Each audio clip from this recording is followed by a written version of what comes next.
네, 저는 제가 야외에서 직접 촬영한 새와 관련된 영상을 직접 보여주면서 아이들과 또 부모님께 계속 질문을 드리고요. 이 참가자들이 다양한 대답을 할 수 있도록 유도하는 그런 강연을 진행하고 있습니다. 예를 들어서 산비둘기는 알을 딱 2개만 낳는데요. 제가 질문을 던지죠. 다른 새들은 알을 많이 낳는데 산비들은 왜 알을 딱 2개밖에 낳지 않느냐, 이런 질문을 던지고 참가자들한테 많은 대답을 끌어냅니다. 정말 평소에는 상상하지 못한 그런 다양한 대답을 제시를 하는데요. 그러다 보면은 아이들의 무한한 상상력이 또 나오고요.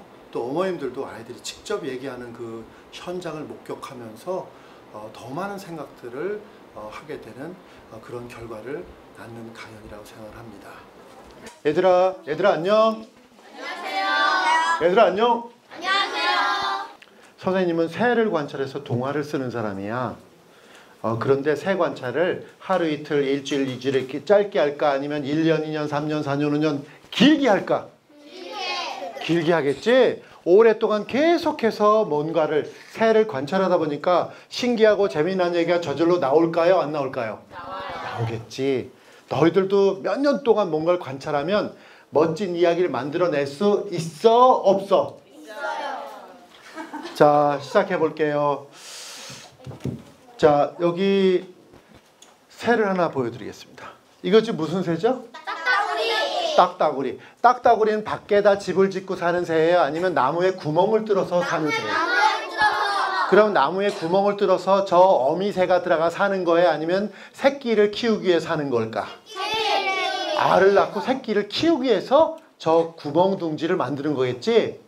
자, 이제 그러면 이거는 어디에도 없는 이야기야. 어디에 답이 없어. 답이 수십 가지가 있어. 그러니까 여러분들 마음껏 대답할 수 있다 없다? 있다. 누구 눈치 볼 거 있다 없다? 없다. 없어요. 자, 시작해 볼까? 다른 새들은 그냥 이렇게 나뭇가지나 아니면 풀, 마른 풀을 이렇게 말아가지고 그런 모양의 둥지를 밖에다 만드는데, 딱따구리는 도대체 왜 나무에다 힘들게 구멍을 뚫어서 그 속에다 알을 낳고 새끼를 키우게 되었을까? 처음부터 이렇게 키우진 않았을 것 같아요. 그렇죠? 자, 시작해 봅니다. 자, 새끼를 보호하기 위해서? 자, 새끼를 보호하기 위해서라고 하는데, 이거 괜찮은 답이죠? 네. 자, 밖에 있는 것보다 뭔가 안전하다는 느낌이 드네요. 새끼가 태어나면 나무 속 안에 나무에서 사는 벌레들이 많으니까 먹이를 쉽게 구할 수 있기 위해서. 이거 아주 전혀 뜻밖의 지금 얘기가 나오는데요. 저 나무 구멍 속에다 새끼를 키우면 먹이를 멀리 가서 찾을 게 아니라 그 안에서 사는 그런 애벌레나 어쨌든 벌레를 직접 잡아먹을 수 있기 때문에 상당히 효율적으로 새끼를 키울 수 있다는 얘기로 한 거예요. 좋습니다. 자, 이제요. 사실은 여기에 대한, 지금 딱따구리에 대한 답이 저한테 완벽하게 있을까요? 없을까요? 없어요. 저라고 해서 있는 건 아니죠. 내가 알 수는 없죠. 다만 우리가 자꾸 여러 가지 이야기를 여러 각도로 하다 보니까 그렇겠구나, 저렇겠구나 해서 자꾸 그런 논리적으로 접근 하다 보면은 괜찮은 답이 나오게 된다는 얘기예요. 그렇죠? 그러니까 여러 사람이 모여서 이렇게 이야기를 나누고 토론을 하는 거는 굉장히 좋은 방법이에요. 자, 이제 좀 영상을 보여드릴게요. 자, 알부터 보시죠. 여러분들, 이 알은요, 타조알 아니에요. 산비둘기 알이에요. 우리 산비둘기, 맷비둘기라고 얘기하죠. 자, 산비둘기 요만해요. 그런데 확 때려야지 크게 보인 거예요. 자, 알 개수가 몇 개? 2개. 선생님이 산을 다녀보니까 산새들은 알을 조금 낳을까요? 많이 낳을까요? 많이. 대체로 많이 낳아요. 보통 4개, 5개, 6개. 박새 6개, 7개, 8개. 동고비 7, 8, 9. 오리 8, 9, 10, 11, 꿩 10, 11, 12, 13. 뻐꾸기 20, 21, 20. 뻐꾸기 왜 이렇게 많이 낳아요, 근데? 뻐꾸기 왜 이렇게 알을 많이 낳을까요? 뻐꾸기는 자기 둥지가 있다 없다? 없어요. 남의 둥지에다 알을 낳으니까 수십 개를 놔도 상관이 있다 없다? 없어요. 그냥 뻐꾹뻐꾹 노래만 해주면 되는 거예요. 자, 다시 돌아갈게요. 산새들이 이렇게 알을 다른 새들은 많이 낳아요. 그거는 타고난 거예요. 그건 동물이든 식물이든 마찬가지예요. 자기 새끼를, 자기 자손을 굉장히 많이 퍼뜨리는 거는 자기 몸에 들어있는 본능, 유전자, 씨가 그렇게 들어있는 거예요. 당연히 많이 낳고 싶죠. 그렇다면 자, 제가 숲을 다니면서 산비둘기 둥지를 딱 봤는데 알이 딱 몇 개? 2개. 2개밖에 없는 거예요. 이건 말이 안 되는 거예요. 2개란 수는 많다, 적다? 적어도 아주 적은 수잖아요. 그렇다면 이건 공평한 게 아니죠. 다른 새들은 막 6, 7, 10, 11, 12, 13, 20 이렇게 나는데 산비둘기 딱 몇 개? 2개. 근데 너무너무 재밌는 건 한 개도 아니고 반드시 몇 개? 2개를 낳는 거예요. 나는 이게 너무너무 궁금했어요. 이거 왜 얘는 딱 2개만 낳지? 2개만 낳는 이유를 알고 싶었어요. 그래서 새를 연구하는 학자들을, 박사들을 찾아다녔어요. 박사님들을. 그랬더니 그 박사님들이 이런 얘기를 하더라고요. 저도 그건 잘 모르겠는데요. 어쩌면 제일 오랫동안 관찰한 사람이 답을 찾아낼지 모르겠습니다. 이런 얘기를 하는 거예요. 그래서 저는 그게 격려가 됐어요. 그래서 좋아. 그럼 내가 한번 이 산비둘기 알을 딱 2개만 낳는 이유를 한번 찾아봐야 되겠어. 그래가지고 숲속을 뒤졌어요. 이 산비둘기 둥지를 이파리가 많은 그런 화렵수에다가 둥지를 틀까요? 소나무나 잣나무처럼 바늘 이파리에다가 둥지를 틀까요? 산비둘기가 소나무나 잣나무처럼 바늘 이파리 나무에다가 둥지를 트는데요. 왜 넓은 이파리에다 안 틀고 바늘 이파리에다 집중적으로 둥지를 틀고 있을까요? 자, 여기부터 시작하자. 왜 참나무가 아니고 소나무나 잣나무처럼 바늘 이파리 나무에다 둥지를 틀어? 왜? 바늘처럼 뾰족하기 때문에 적들을 보호하려고. 오, 이거 특이한데요? 자, 그러니까 바늘잎이 적들이 왔을 때 이걸 방어할 수 있다는 거예요, 지금. 따끔따끔하니까 아프긴 아프겠다. 실제 이런지는 나도 잘 모르지만 그럴 수도 있을 것 같아. 넓은 잎에다가 둥지를 지으면 둥지가 떨어질 수 있는데 바늘 잎에다가 둥지를 지으면 둥지가 안 떨어질 거. 넓은 이파리 나무에다 둥지를 틀면 둥지가 떨어질 수 있는데 바늘 이파리 나무에다 둥지를 틀면 둥지가 떨어지지 않을 거다 이렇게 했어요. 그러면 넓은 이파리면 더 많이 떨어질 수 있는 가능성이 있어야 되는데 넓은 이파리하고 둥지가 떨어지는 이 상관관계는 그렇게 많지는 않죠. 근데 왜 이런 생각을 했냐면요. 바늘 이파리는 콕콕 찌르기 때문에 뭔가 걸리기 때문에 떨어지지 않는다고 생각했을 것 같아요. 맞니? 그래. 알게요. 침엽수림이 키가 크잖아요. 네, 높잖아요. 네. 그래서 산비둘기가 높은 데서 지어놓고 벌레 같은 거라든지 먹이를 잘 보고 포착하기 위해서 높은 곳에 짓지 않았어요. 자, 그러면 침엽수가 높다고 얘기를 하셨는데 그러면 화렵수는 높은 나무가 없어야 되잖아요. 근데 화렵수도 높은 나무도 있거든요. 그러니까 이게 뭐 상관관계 얘기를 하면 약간 좀 논리적으로 맞진 않아요. 힌트 좀 드릴까요? 네. 힌트. 보통 다른 새들은 봄, 여름까지 보통 알을 낳죠. 그런데 산비둘기는 계절의 영향을 받지 않습니다. 자, 그렇다면 왜 침엽수, 소나무, 잣나무에 집중적으로 알을 낳을까요? 다른 침엽수는 사계절 내내 푸른 잎인데 다른 이파리들은 겨울 되면 이파리가 다 떨어져서 천적들의 눈에 잘 둥지가 띄니까 그 침엽수에다 지은 거 아니에요? 힌트를 좀 주니까 바로 나오잖아요. 자, 얘는 연중 번식이라는 애예요. 다른 새들은 봄, 여름, 한 7월이면 게임 끝나요. 번식이 다 끝나는 거예요. 지금 새 울음소리 거의 없잖아요. 그런데 지금 8월, 9월에도 계속 구구구구 하고 이거 누구 소리? 산비둘기. 가을에도 구구구구 뭐예요? 산비둘기. 심지어 겨울에도 구구구구 뭐 하나? 산비둘기. 심지어 1월, 2월 추울 때도 구구구구 뭐죠? 산비둘기. 이거 너무너무 신기한 거예요. 그러니까 세상은 지금 불공평하다, 공평하다. 공평한 거예요. 알을 2개밖에 안 낳는 대신 여러 번 1년 내내 번식을 하도록 그렇게 뭔가 만들어준 것 같아요. 지금 산비둘기는 연중 번식을 한다고 했어요. 1년에. 겨울에도 번식을 해요. 그러니까 심지어 12월이나 1월달, 2월달에도요. 그 추운 날에 얘는 알을 품고 있는 거예요. 너무 생소하잖아요. 다른 새들은 그 시기에 알 품는 애가 있긴 있어요. 수리부엉이. 근데 이건 약간 경우는 달라요. 얘는 1년 내내 번식하는 거예요. 수리부엉이 그때만 번식하는 거예요. 자, 지금 추운데 덜덜 떨면서 알을 품고 있어요. 겨울철에도 번식을 하니까 공평하고 더 많은 알을 어쨌든 낳을 수 있는 기회가 있잖아요. 그런데 겨울철에 알을 낳는 산비둘기한테 굉장히 불리한 점이 하나 있더라고요. 자, 겨울에 알을 낳고 알을 품어요. 근데 무슨 나무? 참나무, 소나무. 소나무에 낳잖아요. 소나무에 둥지를 틀어서 알을 품고 있잖아요. 여기에서 아주 결정적인 문제가 생기는 거예요.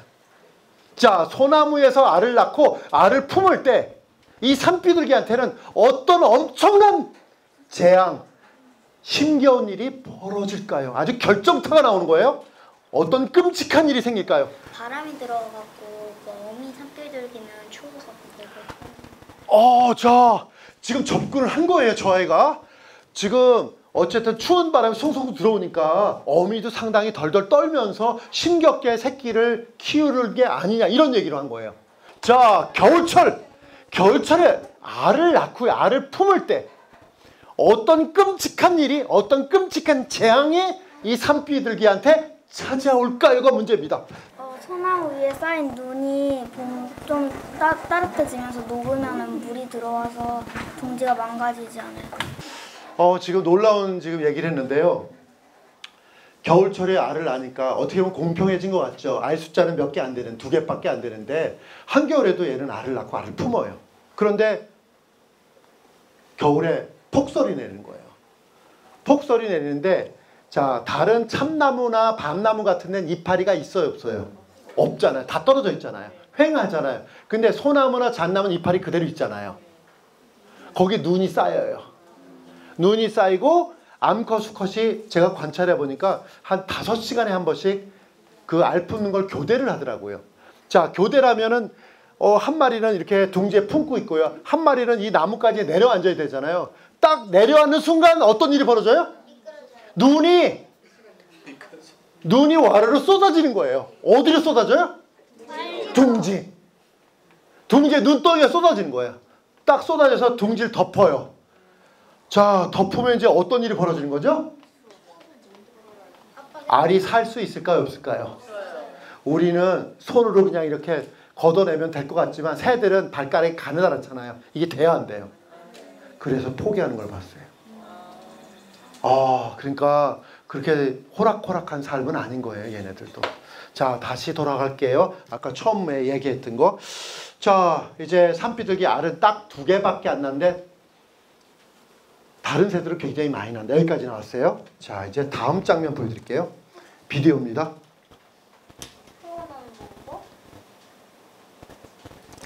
다른 산새들은 새끼들을 키울 때요, 지렁이나 애벌레를 먹여주는 거예요. 그런데 이 산비둘기는요, 새끼들이 배고프다고 난리가 나는데 그냥 맨몸으로 들어오는 거예요. 불에 아무것도 안 물고 나타났어요. 그래서 저는 아니 쟤는 몇 시간 만에 나타났는데 왜 새끼를 굶기려고 그러나? 너무너무 궁금했어요. 그랬더니 그런 게 아니었어요. 자, 산비둘기 어떻게 새끼한테 먹이를 먹여주는지 한번 볼까요? 비디오입니다. 저 이거 뭐하고 있죠? 산비둘기는요, 자기가 먹은 열매 곡식을 뱃속에서 우유처럼 액체로 만들어서, 영어에 피존 밀크라는 말이 실제로 있습니다. 하얀색이에요. 그 하얀색의 액체를 만들어서 그거를 토해주는 거예요. 그걸 새끼들이 빨아먹는 거예요. 부리에 자기 부리를 집어넣고. 자, 이제 그러니까 이 산비둘기 굉장히 생태적으로 굉장히 중요한 새예요. 자, 산비둘기 새끼입니다. 산비둘기 새끼를 보는데 지금 놀랍게도 무슨 색 털이 있죠? 노란 털이 있어요. 이것도 너무 흥미로웠어요. 사실 이것 때문에 제가 이 비비를 돌려줘 책을 쓰게 된 거예요. 이 노란 털 때문에. 자, 이 노란 털은요, 보통 새끼들이 둥지 떠나기 전날 놀랍게도 댕강댕강 떨어져 나가는 거예요. 그 둥지 떠나는 날은 그냥 비둘기색이 되는 거예요. 이거 너무 재밌잖아요. 자, 그런데 지금 산비둘기 새끼예요. 이게 둥지 떠나기 며칠 전 사진인데 이 새끼의 부리를 보면 부리가 빨대처럼 길다 짧다? 길다. 엄청 긴 거예요, 지금. 뾰족하고 길어요, 지금. 이게 세 번째 힌트예요. 자, 이 둥지는 이 새는 지금 약간 좀 촘촘하게 되는데 대부분의 산비둘기 생쥐는 둥지는 굉장히 허술해요. 제가 나뭇가지 16개 이렇게 엮어놓고 알란 놈도 봤어요. 그러니까 밑에서 보면 하얀 알이 보이는 거예요. 산비둘기 알은 지금 색깔이 무슨 색?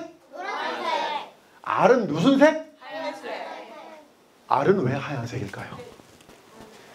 알은 왜 하얀색일까요? 하고 많은 색 중에서 왜 완전히 하얀색일까요? 그 뱃속에서 우유 같은 액체를 모아가지고 알을 낳을 때 그 하얀색으로 나오면서 막 그러니까 한마디로 지금 먹이하고 지금 알하고 관계가 있다. 근데 사실은 그것도 전혀 무관하지는 않아요. 사실 따지고 보면요. 자, 힌트 다시 정리할게요. 겨울, 잣나무, 소나무, 하얀색. 그러니까 이 나무하고 하얀색하고 결부를 시켜야 돼요. 다른 계절이 아니에요. 멀리서 알을 쉽게 찾을 수 있기 때문에. 지금 뭐라고 했냐면 멀리서 알을 쉽게 찾을 수 있기 때문에 이랬어요. 자, 왜 하얗게 되냐면요. 딱따구리도 알이 무슨 색? 하얀색이에요. 딱따구리야, 예를 들어서 검은색 알을 하면 뭐 어디에 그 껌껌한 데 뭐가 있는지 알아요, 몰라요? 근데 산비둘기는 왜 하얀색이냐면요. 자, 소나무, 잣나무에다 둥지를 틀잖아요. 그런 빽빽한 소나무 그 솔가지 때문에 그 이파리 때문에 뭐가 보여요, 안 보여요? 안 보이잖아요. 그래서 아마 찾아가기 위해서 멀리서 구별할 수 있기 위해서 하얀색으로 변한 것 같아요. 자, 이제 원래 본래의 문제로 갑니다. 이제 원래 하려고 했던 문제 마지막 힌트입니다. 화면 한번 보시죠. 자, 이 화면은 잘 보셔야 돼요. 어딜 보시냐면요. 이 부분을 집중적으로 보세요. 어미가 지금 새끼 2마리한테 먹이를 토해주는 이 부분. 자, 이제 문제 정리하겠습니다. 자, 다른 산새들은 알을 많이 낳죠. 근데 산비둘기는 꼴랑 몇 개? 2개. 이 2개를 낳은 거는 제일 조금 낳은 거예요? 최대한 많이 낳은 거예요? 최대한 많이 낳은 게 몇 개? 2개. 근데 반드시 몇 개?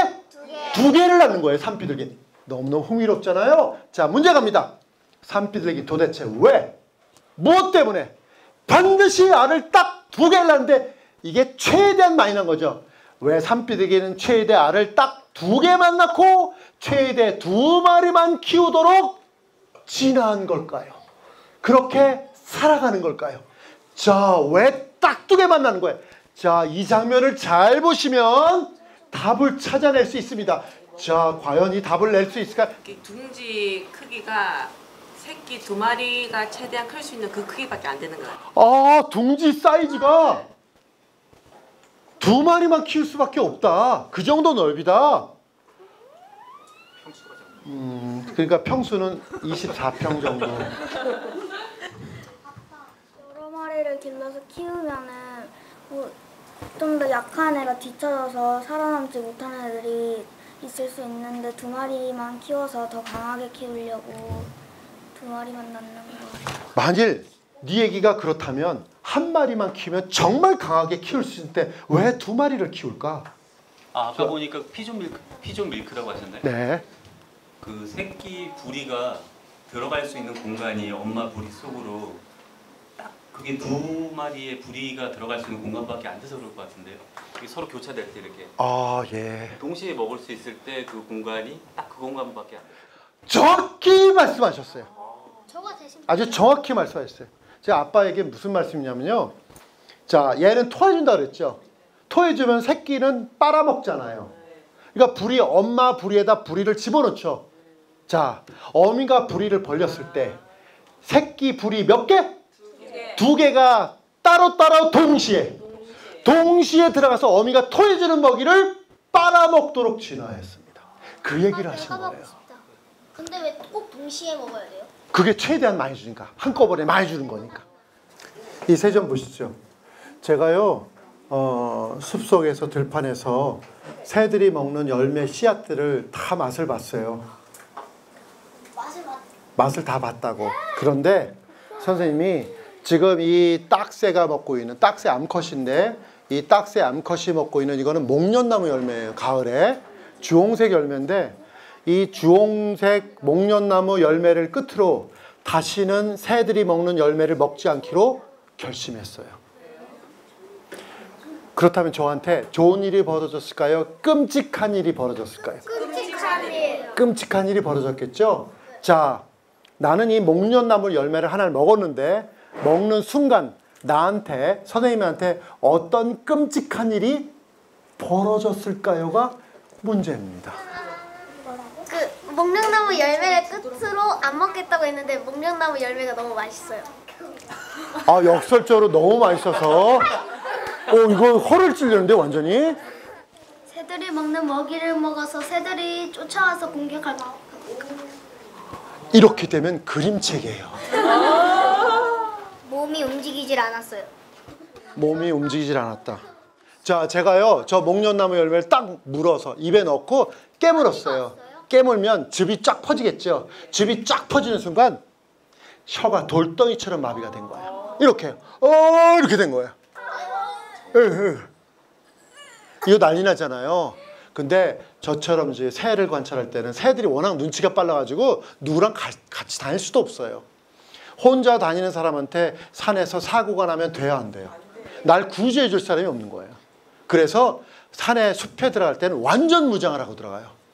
심지어 숲에서 제일 무서운 게 뭐죠? 뱀. 이게 제일 무서워요. 뱀을 물리면 이게 독사한테 물리면 그냥 한 방에 가는 거예요. 누구 신고도 못 해요. 그래서 이 다리에 무릎까지요. 우리 군인들이 차는 거 있어요. 이거 감는 거 두꺼운 천으로 돼. 그걸 각반이라고 하는데 그 각반을 2개를 들고 올라가요. 그래서 살모사가 물어도 이 독리가 안 들어가요. 정말 무시무시해요. 진짜. 그래서 숲에 이렇게 혼자 다닐 때는 정말 조심해야 될 게 많고 지금 이제 8월 달에 제일 무서운 게요. 8월 달에는 어지간해서는 숲속으로 안 들어가요. 8월 달부터 8, 9월 초까지 제일 무서운 게 뭐예요? 보통 산에 다니면 땅벌이라고 있죠. 땅벌도 그 말벌과예요. 근데 말벌들은 한번 공격을 시작하면 포기를 한다 안 한다? 포기 안 해요. 그리고 걔네는 한두 마리 몰려야 아니라 떼지어 다녀요. 떼지어 다녀요. 아주 아작을 내놓는 거예요. 아주 끝장을 내놓는 애들이에요. 자, 여러분 보시죠. 자, 한번 가죠. 자, 이 새는요. 예쁘죠? 멋지죠? 이 새 이름이 멋쟁이 새예요. 실제로 새 이름이 멋쟁이 새예요. 이 새는요. 봄에 왔다 가을에 떠나는 여름철 새가 아니고요. 겨울철에 추운 시베리아에서 내려와서 우리나라에 머물다가 추운 겨울을 나고 봄이 되면 다시 올라가는 겨울철 새예요. 이름이 뭐? 멋쟁이 새. 겨울철 새는 그 이동을 한다는 얘기고. 지금요. 얘는 병꽃나무 열매를 먹고 있는 거예요. 병꽃나무라고 있어요. 꽃 모양이 꼭 병처럼 돼 있어요. 그래서 굉장히 많고요. 얘는 병꽃나무 열매하고 산초나무 열매를 좋아해요. 근데 얘가 무리지어 다녀요. 몇 마리씩 다니냐면 3마리, 4마리, 5마리, 6마리 요 정도 서너 마리씩 이렇게 몰려다니는데 이쪽에 병꽃나무를 이렇게 쪼아먹고 있어요. 그럼 이제 가까이 다가 사진을 이렇게 찍잖아요. 점점 다가가는데 얘는 굉장히 거리를 가볍게 가도 도망가지 않아요. 그러니까 좀 낯가림이 심하다 안 심하다? 안 심해요. 굉장히 착한 새죠. 근데 너무 가까이 가면 또 얘는 기분이 좋아요 안 좋아요? 도망가겠죠. 자기 어떤 위험을 느끼겠죠. 그래서 후루룩 날아가요. 날아가는데 어디로 가요? 무슨 나무? 산초나무. 산초나무 몰려있는 군락지로 가요. 그럼 다시 우리 산초나무로 가요. 딱 가면 얘가 또 산초나무 열매를 쪼아먹고 있어요. 그 한참 가다 점점 접근을 하면 또 얘가 깜짝 놀라면서 도망을 가죠. 어디로 가요? 병꽃나무. 산초나무, 병꽃나무, 산초나무, 병꽃나무. 이렇게 왔다 갔다 해요. 지금 재밌죠? 네. 근데 딱 2나무 열매만 먹는 건 아니에요. 다른 것도 먹어요. 근데 2개를 굉장히 좋아하는 거야. 자, 이 새는요, 겨울에 내려온다 그랬죠? 남쪽에서 올라와요. 추운 북쪽에서 내려와요. 추운 데서 영하 거의 30도, 40도 내려오는 거예요. 자, 해마다 우리나라에 몇만 마리가 내려서 겨울을 나요. 해마다. 그런데 몇 년 전에 놀라운 일이 벌어진 거예요. 해마다 수만 마리가 내려서 우리나라에서 겨울을 나고 봄에 다시 올라가는 이 멋쟁이 새가요. 단 한 마리도 내려오지 않았어요. 새를 연한 영과는 조류학계에서 발칵 뒤집혔어요. 이거 도대체 어떻게 된 거지? 왜 멋쟁이 새가 한 마리도 없는 거지? 그럼 이제 어디다 알아봐야 돼요? 러시아, 시베리아 쪽에 전화를 딱 걸었어요. 답을 찾았습니다. 문제 갑니다. 해마다 몇만 마리가 추운 시베리아에서 우리나라에 내려와서 수개월 동안 추운 겨울을 나고 봄이 되면 다시 시베리아로 올라가서 새끼를 치는 이 멋쟁이 새는 왜 몇 년 전에 단 한 마리도 내려오지 않았을까요가 문제입니다. 여기 한국이 걔네들이 올 온도가 있는데 한국이 점점 겨울에도 더워지니까 걔네들이 시베리아에 계속 머물러 있는 거예요. 한마디로 한국이 너무 따뜻해지니까 지구온난화 영향으로 따뜻해지니까 그쪽에서 이쪽으로 내려올 일이 없다. 뭐 이런 얘기네. 사실은 답에 걸쳐 있어요. 이것도 지구온난화도 무관하진 않아요. 그 내려오려면은 먹이가 없어야 되는데 그 해에 너무 따뜻해서 얘네들이 먹을 먹이가 그 자리에 너무 풍부했던 거예요. 거기를 떠날 이유가 없었던 거죠. 한마디로 거기가 먹을 게 많았다는 거죠, 네, 지금. 많이 남아 있었어요. 멋쟁이 새가 한 마리도 내려오지 않았던 그 해에 시베리아는 저 멋쟁이 새가 먹을 만한 겨울에 먹을 수 있는 먹이가 풍부하게 있었다는 거예요. 먹을 게 많으니까 남쪽으로 내려올 필요가 있다 없다? 없다. 한 마리도 안 내려온 거예요. 근데 그 이듬해엔 먹이가 풍부하다 풍부하지 않았다? 않았다. 그러니까 대체적으로 겨울에 먹을 게 있다 없다? 없다. 그러니까 내려오는 거예요. 그러니까 어쩌다가 그쪽 먹이, 그러니까 열매 과실 양이 최대치가 될 때는 안 내려올 수도 있는 거죠. 그렇죠? 그런데 시베리아에 사는 기러기, 오리, 두루미 이런 애들은요 10월, 11월 되면 무조건 내려와야 돼요. 걔네들은. 얘는 산새죠. 왜 오리, 두루미, 기러기 얘네들은 무조건 왜 내려오냐면 걔네들은 물이 없으면 살 수가 없어요. 물새예요. 물새. 그러니까 늘 물이 있어야 되는 거예요. 그리고 물에서 잠을 자요. 그러니까 걔네들은 물이 없으면 살 수가 없는데 그쪽에는 10월 중순이 되면 다 꽁꽁 얼어버리는 거예요. 그러니까 걔네들은 자동적으로 내려오는 거예요. 뭐 따질 게 없어요. 뭐 먹이 이런 게 아니에요. 물이 얼어버리면 살 수가 없기 때문에. 왜? 들짐승이 공격을 하잖아요. 그래서 우리나라로 내려오는 거예요. 그러니까 여기서 지금 기러기나 두루미 이런 애들이요. 물에서 자잖아요. 근데 이제 막 영하 10도가 계속 돼가지고 얼어버리죠. 그럼 걔네들이 거기 계속 있을까요? 또 더 남쪽으로 내려갈까요? 더 남쪽으로 내려가는 거예요. 네. 얘들아, 어머님이 이렇게 머리가 좋아가지고 이렇게 딱 맞춘 건 아닌 것 같고 어쩌다 이렇게 너희들 얘기를 참고를 하다 보니까 이렇게 좋은 얘기가 나온 것 같아. 그러니까 너희들이 이렇게 기죽을 필요 있다 없다? 없다. 너희들이 다 애쓴 거야 사실은. 너희들을 위해서 박수 한번 쳐주자 우리.